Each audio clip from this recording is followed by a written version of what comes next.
Ce matin, l'émotion pouvait se lire sur le visage de ces habitants qui ont tout perdu. Après les terribles inondations qui ont ravagé bon nombre de routes et de bâtisses, la préfète du Gard, Marie-Françoise Lecaillon, a rendu visite aux sinistrés d'Aigues-Vives, Vauvert, Codognan et Huchot. Pour certains, même si aucune victime n'est à déplorer, il va falloir repartir presque à zéro. Toute la propriété, donc garage, dépendance, sont pris été sous l'eau, voiture, voilà. Ce qui est important, ce qu'il faut retenir, c'est qu'on a été aidés, que nous sommes sains et saufs, qu'on a pu sauver donc nos chats et nos chiens. Voilà.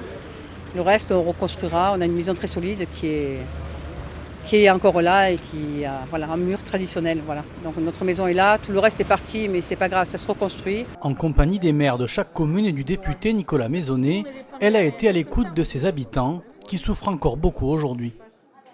Ah, c'était une vague là, une vague. Je suis sortie dans le lotissement, j'avais de l'eau jusqu'à la poitrine, mes voisins ils étaient là désemparés. Il a fallu qu'on les porte, ça a été un désastre. Il y a l'eau qui est rentrée dans ma maison, j'ai tout perdu. D'abord, je pense que c'est d'entendre ce que ces personnes ont à nous dire, parce que c'est elles qui ont vécu ces événements. Et puis c'était aussi d'écouter ce que les maires ont à dire, parce qu'ils étaient au plus près des populations pour faire face à cette situation un peu inédite. Avec deux objectifs. Le premier, est-ce qu'il y a des mesures d'urgence qu'on peut prendre pour venir en aide ? Et le deuxième, et on l'a vu ici, c'est quels sont les ressentis des personnes et par rapport évidemment à des travaux éventuels ultérieurs.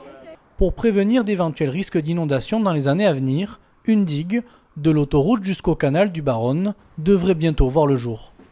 Il y a un enjeu particulier à Codognan, un enjeu qui est partagé par la commune de Vergès, à savoir la construction d'une nouvelle digue. Dès 2007, une étude avait été réalisée par le bureau d'études ISL et qui avait été validée par toutes les collectivités concernées. En 2014, quand je suis devenu maire, j'ai pris ce sujet à bras-le-corps. J'ai fait en sorte qu'un marché de maîtrise d'œuvre soit passé par toutes les collectivités concernées, dont les communes, mais également le PTB du Vistre, pour faire avancer ce sujet.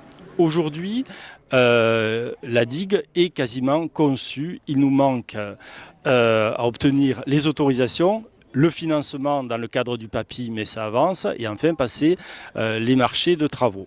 Mercredi soir, la dernière cellule orageuse à quitter le département vient désormais le calme après la tempête.